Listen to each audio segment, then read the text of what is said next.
ரமலான், ஹோலி பண்டிகைகள் விரைவில் வரவுள்ள நிலையில் இந்த பண்டிகை காலத்தில் உள்ளூர் பொருட்களுக்கு அனைவரும் குரல் கொடுக்க வேண்டும் என்றும் இதன் மூலம் நாட்டை தற்சார்புடையதாக மாற்ற முடியும் என்றும் பிரதமர் நரேந்திர மோடி கூறியுள்ளார். ரமலான் நோன்பு தொடங்கி தற்போது நடைபெற்று வருவதாகவும் இந்த புனிதமான மாதத்தில் அனைவருக்கும் ரமலான் வாழ்த்துக்களை தெரிவித்துக் கொள்வதாகவும் பிரதமர் கூறினார்.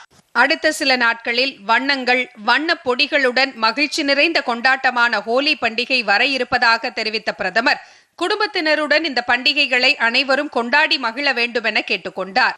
பண்டிகைகளின் போது உள்ளூர் பொருட்களுக்கு குரல் கொடுத்து ஊக்கமளிப்பதை நினைவில் கொள்ள வேண்டும்.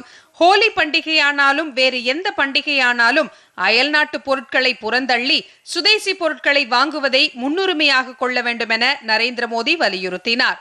மனதின் குரல் நிகழ்ச்சிக்காக நாட்டின் பல்வேறு பகுதிகளிலும் இருந்து சமுதாயத்திற்காக ஏதாவது செய்ய வேண்டும் என்ற திறமையான சம்பவங்கள் மக்களின் வாயிலாக தெரிய வருவதாக குறிப்பிட்ட பிரதமர் தொடர்ந்து அத்தகைய தகவல்களை அனுப்புமாறு கேட்டுக்கொண்டுள்ளார். நான் இந்த புனிதமான மாதத்தில் உங்கள் அனைவருக்கும் நல்வாழ்த்துக்களை தெரிவிக்கிறேன். சில நாட்களுக்கு பிறகு ஹோலி பண்டிகையும் வரவிருக்கிறது. அதாவது வண்ணங்கள், வண்ண பொடிகள், சந்தோஷம், கொண்டாட்டம் நிறைந்த சூழல் வரவிருக்கிறது.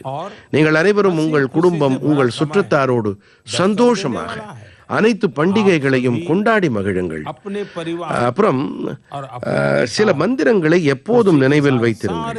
அதாவது உள்ளூர் பொருட்களுக்கு குரல் கொடுப்பது, ஊக்கமளிப்பது. சரிதானே? நமது ஹோலி பண்டிகைகளாகட்டும், வேறு எந்த பண்டிகையாகட்டும், பல வகையான அயல்நாட்டு பொருட்கள் நுழைந்து விட்டன. இவற்றை நமது பண்டிகைகளிலிருந்து விலக்கி வையுங்கள். ஹோலியிடமிருந்து தள்ளி வையுங்கள். சுதேசியை கைகொள்ளுங்கள். நாம் சுதேசி பொருட்களை வாங்கும் போது நமது தேசத்தை தற்சார்புடையதாக ஆக்கும் இயக்கத்திற்கும் உதவிகரமாக இருக்கும்.